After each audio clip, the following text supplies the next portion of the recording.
बच्चों, आज मैं आपको समय के बारे में बताऊंगा कि हम प्रश्न में समय किस प्रकार से ज्ञात करते हैं। और समय ज्ञात करने के लिए सबसे पहले हमें सूत्र याद होना चाहिए कि हम समय किस प्रकार से निकालेंगे। और समय का सूत्र है ब्याज गुणा 100 बट्टा मूलधन गुणा दर। अगर हमें यह फॉर्मूला याद है तो हम प्रश्न में से समय को ज्ञात कर सकते हैं। देखिए, जैसे पहला प्रश्न हमारा है कि कितने समय में, तो प्रश्न को पढ़ते ही हमें लग रहा है कि इसमें हमें समय ज्ञात करना है।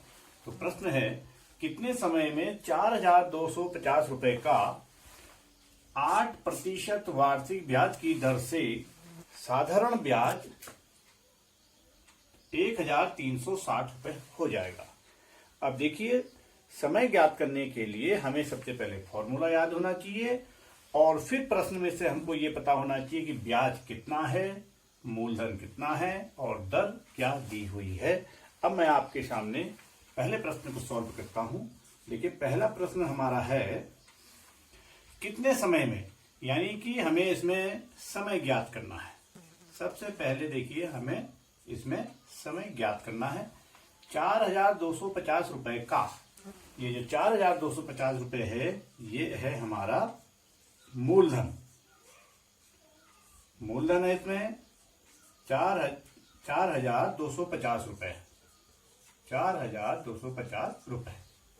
8% वार्षिक ब्याज की दर से, ये हमारी दर हो गई है और दर हमको दी है 8%। साधारण ब्याज 1,360 रुपए हो जाएगा। ये हमारा साधारण ब्याज है। तो जो ब्याज है, साधारण ब्याज या ब्याज, इसको हम लिख सकते हैं साधारण ब्याज। जो हमको दिया है वो है 1,360 रुपए। ठीक है। देखिए, अब हमें इसमें समय ज्ञात करना है और समय का जो फॉर्मूला है वो है, सबसे पहले हम लिखेंगे समय बराबर ब्याज गुणा 100 बट्टा मूलधन गुणा दर। अब देखिए, इसमें हमको ब्याज कितना दिया है? ब्याज दिया है 1,360 रुपए। 1,360 गुणा 100। मूलधन है, मूलधन कितना दिया है? 4,250 रुपए। और दर जो दी है हमको, वो दी है 8%। अब देखिए, हमें यह सॉल्व करना आना चाहिए। अब सबसे पहले हम इस जीरो से इस जीरो को काट देंगे। अब इसकी इकाई में 5 है, इसकी इकाई में 0, तो इसको हम 5 से काट देंगे। 5 अट्ठे 40, 2 बचा और 5 पंजे 25 और 5 दूनी 10।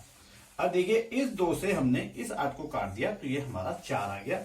अब इस 4 से हम, क्योंकि ये 60 है, अगर ये इकाई और दहाई में 4 का भाग पूरी बार चलो, ये 4 से पूरी विभाजित जाएगी। 4 का भाग हम देंगे, 4 का भाग में हम 13 में देंगे। 4 तिया 12, 1 16 हो गया। 4 चक्को 16 और 0 का 0, 460 आ गया।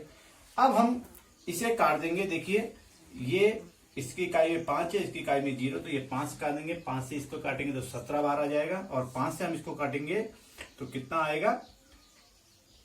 5 छक्के 30 बचा 4, 0 हो गया। 5 अट्ठे 40। ठीक हो गया। अब हम 17 से इसको में दे देंगे 17 चक्को 68। हमारा कितना आ गया? 4। यानी हमारा 4 जो समय है, और समय हमारा आता है वर्ष में। तो इस प्रश्न का जो उत्तर आया हमारा कि 4 वर्ष, यहां पे हमारा 4 वर्ष आ जाएगा। क्या हो गया प्रश्न? कि 4 वर्ष में 4,250 रुपए का 8% वार्षिक ब्याज की दर से साधारण ब्याज 1,360 रुपए होगा। इसी प्रकार से देखिए, मैं आपको दूसरा प्रश्न बताता हूं। दूसरे प्रश्नों को आप देखिएगा और समय निकालना आप सीखिए।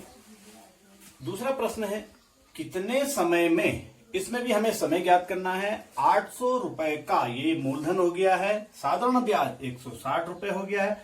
यदि ब्याज की दर 5% दी हुई है। अब देखिए, सबसे पहले हम सवाल को लिखेंगे कि समय इसमें हमें ज्ञात करना है। तो समय बराबर हमारा ये हमने निकालना है। मूलधन जो दिया है हमको, मूलधन कितना है इसमें? मूलधन हमको दिया है इसमें 800 रुपए। ठीक है। साधारण ब्याज दिया गया है हमको, इसमें जो ब्याज हमको दिया है, ब्याज दिया है 160 रुपए। और क्या दिए? ब्याज की दर दी है, और दर जो हमको दी है, दर है हमारा 5%। इसमें हमें समय ज्ञात करना है, और समय का जो सूत्र है वो है, ये मेरे ऊपर लिखा हुआ है, इसको आप बिल्कुल याद कीजिएगा। समय का जो सूत्र है, ब्याज गुणा 100 बटा मूलधन गुणा दर। ठीक है। अब देखिए, हम समय ज्ञात करते हैं। ब्याज दिया गया है हमें कितना? देखिए, ब्याज दिया है 160 रुपए। 160 गुणा 100, मूलधन हमको दिया गया है इसमें 800 रुपए। 800, और जो दर है, दर दी है हमको 5%। अब हम इसको सॉल्व कर देंगे। इस 2 जीरो से आप इस 2 जीरो को काट दीजिए। 8 का भागा आप 16 में देंगे, 8 दूनी 16, 0 का 0, और 5 से आप 20 को काटेंगे, 4 आ गया। तो इसका जो हमारा उत्तर आएगा 4 वर्ष। तो जो समय जो हमारा आया वो 4 वर्ष आया। देखिए, इसी प्रकार से मैं एक प्रश्न और आपको कराता हूं। प्रश्न नंबर 3 जो यहां पे लिखा हुआ है, इसको आप देखिएगा, बहुत ही इंपॉर्टेंट प्रश्न है कि कितने समय में 10% वार्षिक ब्याज की दर से कोई धन 3 गुना हो जाएगा। अब इसमें हमको मूलधन दिया नहीं है, और मिश्र धन हमको ये बताया गया है कि वो 3 गुना हो जाएगा। तो अब इस प्रश्न को हम कैसे करेंगे, मैं आपके सामने रखता हूं। देखिए, सबसे पहले हमारे को दिया है समय, कि हमने लिखा क्या निकालना है इसमें, हमको समय दिया है, या आपने समय लिख दिया। अब देखिए, इसमें आपको दी है ब्याज की दर, आपने दर भी लिख ली कि दर इसमें हमको दी है 10%। अब कोई धन हमको पता नहीं है, मूलधन हमको नहीं है, तो ऐसे केस में हम क्या करते हैं कि मूलधन को हम 100 मान लेते हैं। तो इसमें मूलधन हो गया हमारा, मूलधन बराबर 100 रुपए। ठीक है। अब मिश्रधन कितना हो जाता है? 3 गुना। किसका हो जाता है? कोई धन, यानी धन का 3 गुना हो जाता है। यानी मूलधन हम पे अगर 100 रुपए है, तो मिश्रधन कितना हो जाएगा? मिश्रधन कितना हो जाएगा? 3 गुना। किसका 3 गुना? 100 का 3 गुना बराबर 300 रुपए हो जाता है। अब देखिए, यदि हम पे मूलधन 100 रुपए है, मिश्रधन 300 रुपए है, तो ब्याज कितना होगा? ब्याज मिश्रधन में से अगर हम मूलधन को घटा देंगे तो वो हमारा ब्याज होता है। तो हमें ब्याज भी मालूम हो गया। हमें ब्याज कैसे मालूम हुआ? मिश्रधन में से आप मूलधन को घटाएंगे तो वह हमारा मिश्रधन ब्याज प्राप्त होता है। तो ये हमारा ब्याज होगा। अब हमारे प्रश्न, हम इस प्रश्न को सूत्र के अनुसार सॉल्व कर सकते हैं। देखिए, सबसे पहले हमने लिखा समय का सूत्र। समय का सूत्र जो है, मैं सूत्र बार बार इसलिए लिख रहा हूं कि जब आप प्रश्न को सॉल्व करेंगे और समय के सूत्र को बार बार लिखेंगे तो ये आपको याद हो जाएगा। तो समय का सूत्र है ब्याज गुणा 100 बट्टा मूलधन गुणा दर। अब देखिए, आपको प्रश्न में सब कुछ आपको दिया हुआ है। ब्याज कितना है हमारा? 200 रुपए गुणा 100। मूलधन कितना दिया है हमने? 100 रुपए। 100 हमने माना था इसको, 100। और दर कितनी दी है हमको? 10%। अब इसको आप सॉल्व कर सकते हैं। देखिए, इस 100 से ये सॉल्व कर गया।